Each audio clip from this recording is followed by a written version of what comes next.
গত বছরের 17 জুলাই যশোর সরকারি মাইকেল মধুসূদন কলেজের ছাত্রী হোস্টেলে বসবাসকারী শিক্ষার্থীদের ভেতরে প্রবেশে বাধা দেয় বর্তমানে নিষিদ্ধ ঘোষিত সংগঠন ছাত্রলীগ। তৎকালীন শেখ হাসিনা ছাত্রীনিবাসে প্রভাব বিস্তারকারী ছাত্রলীগ নেত্রীরা সহ তাদের অনুসারীদের বাধার মুখে টানা 5 ঘন্টা হলের বাইরে দাঁড়িয়ে থাকতে বাধ্য হয়েছিলেন হল নিবাসী শিক্ষার্থীরা। ছাত্রলীগ নেত্রীদের শক্তি যোগাতে হলের সীমানা প্রাচীরের বাইরে অবস্থান নিয়েছিল ছাত্রলীগের ক্যাডাররা। বাইরে থেকে তারা ছাত্রীদের উদ্দেশ্য করে গালাগালি ও হুমকি দিতে থাকে। এর এক পর্যায়ে কলেজ প্রশাসনের হস্তক্ষেপে হলে প্রবেশ করেন হল নিবাসী ছাত্রীরা। কলেজটির উদ্ভিদ বিজ্ঞান বিভাগের অনার্স দ্বিতীয় বর্ষের শিক্ষার্থী সালেহা সুলতানা উষা বলেন, ওই ঘটনার পরদিন 18 জুলাই আমরা কলেজ অধ্যক্ষকে লিখিতভাবে জানাই যে হোস্টেলের অভ্যন্তরে কোনো ধরনের ছাত্র রাজনীতি ও রাজনৈতিক দলের প্রভাব প্রতিপত্তি চলুক, সেটা আমরা কেউ চাই না। কলেজ কর্তৃপক্ষ যদি আমাদের এই দাবি না মানে আর এরপর যদি আমাদের উপর প্রাণনাশী কোনো হামলা হয় তার জন্য দায়ী থাকবে কলেজ প্রশাসন। এরপর আমরা কলেজ হোস্টেলকে ছাত্র রাজনীতি মুক্ত ঘোষণা দিই। অবশ্যই থ্রেটের সম্মুখীন হয়েছি, কারণ আমি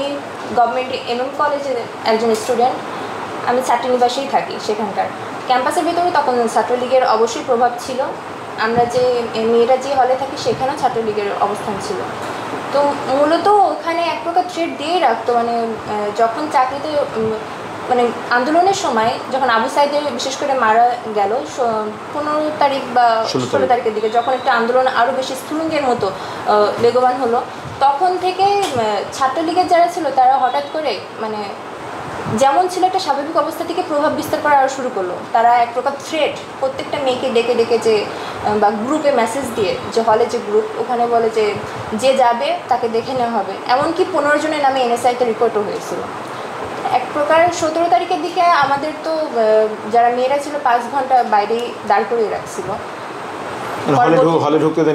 হলে থেকে বের হয়ে যেতে বলা হয়েছে। তখন হচ্ছে সারা দেশেই সমস্ত পাবলিক ইউনিভার্সিটি থেকেও মানে স্টুডেন্টদেরকে আর কি বের করে দেওয়া হচ্ছিল প্রশাসন, কলেজ প্রশাসন কর্তৃক বা ভার্সিটি প্রশাসন কর্তৃক।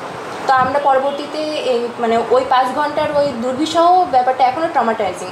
অনেক মেয়েরা এখনও মানে তাদের গা কেঁপে ওঠে, কারণ ওই সময় জাস্ট খালি মেয়েগুলোই ছিল না, পাশের যে ছাত্রলীগের যে ছেলেরা ছিল তারাও গেট ভেঙে ভিতরে ঢোকার চেষ্টা করছিল এবং তারা বাইরে থেকে প্রচুর বাজেভাবে গালিগালাজ বা এক প্রকার বলা যায় খারাপ পরিস্থিতির সম্মুখীন হয়। এর পরবর্তীতে সকালবেলা 18 তারিখে আমাদের বের হয়ে যেতে হয়। 6টার দিক থেকে টাইম যাওয়া শুরু করে 10টা পর্যন্ত লাস্ট টাইম ছিল।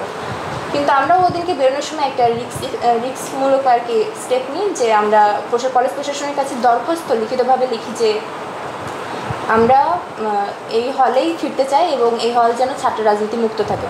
ইনফ্যাক্ট এখনও আমরা ছাত্র রাজনীতি ওই দিনে আমরা ঘোষণা করেছিলাম যে আজ থেকে আমাদের এই ছাত্রীনিবাস ছাত্র রাজনীতি মুক্ত হলো। এর ভিতরে আর কোনো রকমের স্টুডেন্ট পলিটিক্স চলবে না। আমরা প্রত্যেকেই স্বাধীনভাবে বাঁচতে চাই এবং এই স্বাধীন দেশের নাগরিক হিসেবে আমাদের নিজেদের সমস্যার কথা আমরা নিজেরাই বলতে পারবো। এর জন্য আমাদের আলাদাভাবে কোনো সরকারিভাবে মানে সরকারি দলে বা সরকারি যে অন্যান্য যে রাজনৈতিক দলগুলো আছে ওনাদের অঙ্গ সংগঠনের কোনো ছাত্র প্রতিনিধির আমাদের প্রয়োজন নেই। উষা বলেন, ওই দিনের মতো ছাড়াও আরো অনেক বৈরী পরিবেশ, হুমকি ধামকি উপেক্ষা করে আমরা জুলাই আন্দোলনে শরিক হয়েছিলাম এবং শেষ দিন পর্যন্ত আন্দোলনের মাঠে ছিলাম। এখনো মাঠ ছেড়ে যায়নি। জুলাই গণ অভ্যুত্থানের চেতনার বাস্তবায়ন না হওয়া পর্যন্ত আমরা রাজপথ ছাড়বও না। মনে হয় স্পিরিটটা এখনো রয়েছে, কিন্তু আমরা যে আশা নিয়ে এই কাজটা শুরু করেছিলাম বা আন্দোলনটা শুরু হয়েছিল বা সমাপ্ত করেছিলাম, আমরা যতটা স্যাটিসফাইড হয়েছিলাম যে উই আর ইন্ডিপেন্ডেন্ট নাও, কিন্তু বর্তমান দেশের যে অবস্থা ওটা দেখে মনে হয় না আমরা খুব বেশি দূরে যেতে পেরেছি।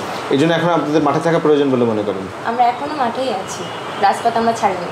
জুলাই আন্দোলনে অংশগ্রহণের নানা দিক নিয়ে আলাপচারিতায় উষা বলেন, প্রথমে কোটা সংস্কারের দাবিতে আন্দোলনে নামলেও পরবর্তীতে আমাদের আকাঙ্ক্ষা আরো সম্প্রসারিত হয়। ফ্যাসিবাদী রাষ্ট্রকে গণতান্ত্রিক একটা রাষ্ট্রে রূপান্তরের ভাবনা জাগ্রত হয় আমাদের ভেতর। ফ্যাসিবাদ নির্মূলের মাধ্যমে নতুন একটি গণতান্ত্রিক বাংলাদেশ গঠনের স্বপ্নে লড়তে থাকি আমরা সবাই।